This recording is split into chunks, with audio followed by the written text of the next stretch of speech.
Hello, everybody. Welcome to the White House. Roll Tide. I guess for a lot of folks, it's welcome back. So let's give it up for the national champs, the Alabama Crimson Tide.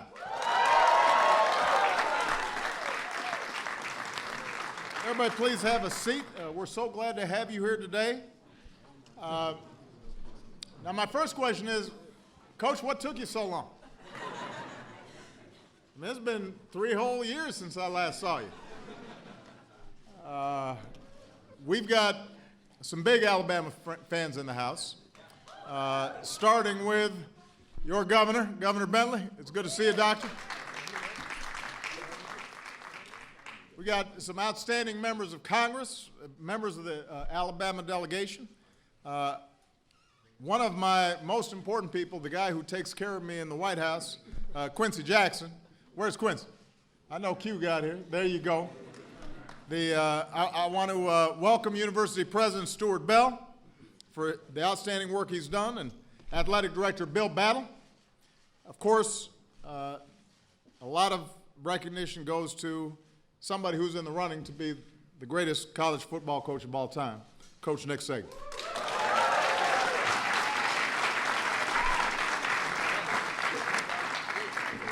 This is the 4th time I have hosted Alabama here at the White House. So clearly I've brought you some good luck.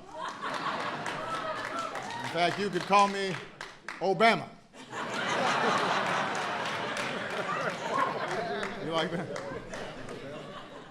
You've now won 4 titles in 7 years, which is historic. It's like winning a best-of-7 series, except you're playing 127 teams around the country. The last time a team went on this kind of run was in the 1940s. Back then, folks were still wearing leather helmets.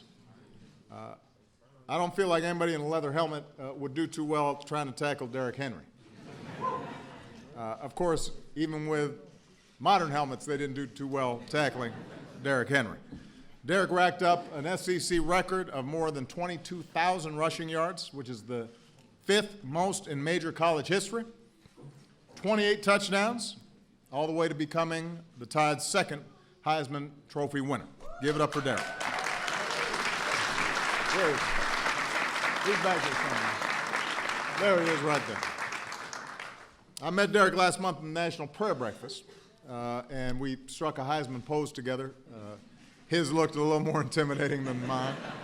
But I want to point out that Derrick wasn't just there to pose for pictures with fans. He led a gathering and a powerful and humble prayer. And he prayed not just for the leaders in the room, but also for, and I'm quoting him now, people who weren't able to eat breakfast that day. People who don't have clothes on their backs or shoes on their feet. So you could see Derrick's character in those words.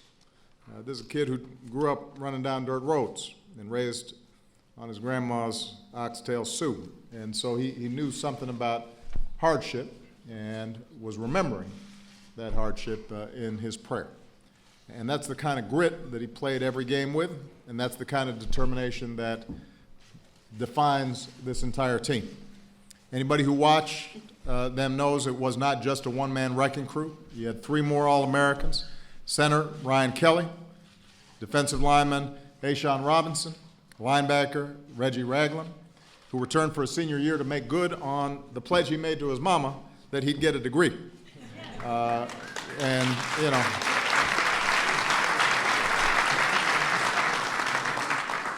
just because he's big doesn't mean he's not scared of his mama. Led by Reggie and A'Shawn, the Tide's smothering defense was the best in the country against the run, 3rd best in scoring and total defense. Quarterback Jake Coker picked apart Michigan State in the semifinals, threw for 300 yards in the title game against top-ranked Clemson. And that come-from-behind victory was a good example of just how complete this team was. We saw a 95-yard kick return touchdown by Kenyon Drake, more than 200 receiving yards from tight end O.J. Howard, a surprise 4th quarter onside kick. That was one of the few times you ever saw Coach Saban smile on the sideline. You know there was a good night if Coach Saban was smiling. Coach earned his 5th national title, and as a bonus, it gave him an incredible 5-1 record at Alabama against top-ranked teams. Of course, Coach Saban's teams aren't just defined by what they do on the field.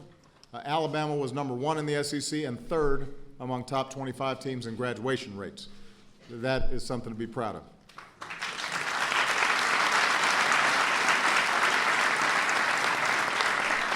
They also volunteered hundreds of hours in and around Tuscaloosa, at retirement homes and at hospitals and at schools.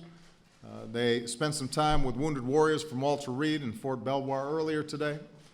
Coach Saban and his wife Terry have raised more than $6 million through Nick's Kids Foundation for charities and nonprofits. And they're making plans to build their 16th Habitat for Humanity home in the 5 years since the devastating tornado in Tuscaloosa. That's one house for each of the school's 16 national titles. So for all the other frustrated football programs out there, there's a silver lining to all these guys getting these championships because they're doing some good with it. So I just want to say, Coach, couldn't be prouder of you and the work that you've done. I know that the people of Alabama are extraordinarily proud of this team. Maybe the Auburn fans don't want to admit it, but everybody recognizes excellence when they see it, and nobody's had more sustained excellence as a football program at the collegiate level than the Alabama Crimson Tide. Congratulations, and I'd like to say I'll see you next year, but we've got this thing called term limits. You can keep on going. All right? With that, let me bring up Coach Saban to the podium.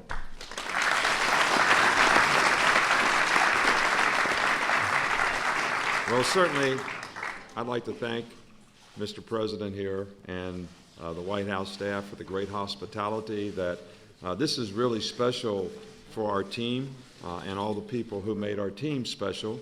I would also like to thank you for your service. I think everybody here appreciates anybody who gives their lives for the service of others and the quality of our life and our great country. So we certainly appreciate, that. But I'd also like to say.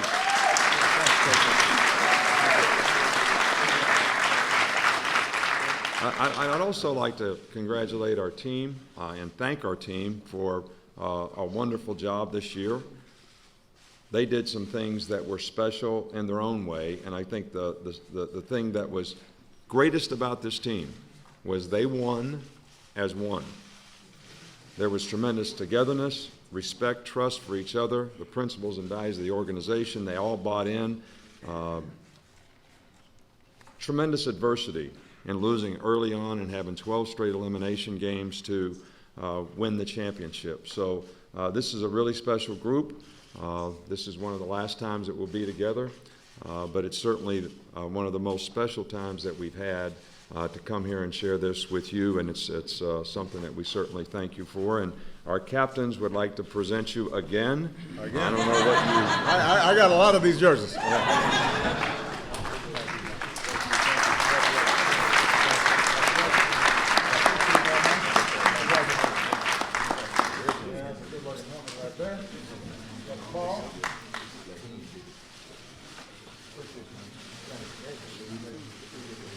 All right, let's take a picture. You guys help me out.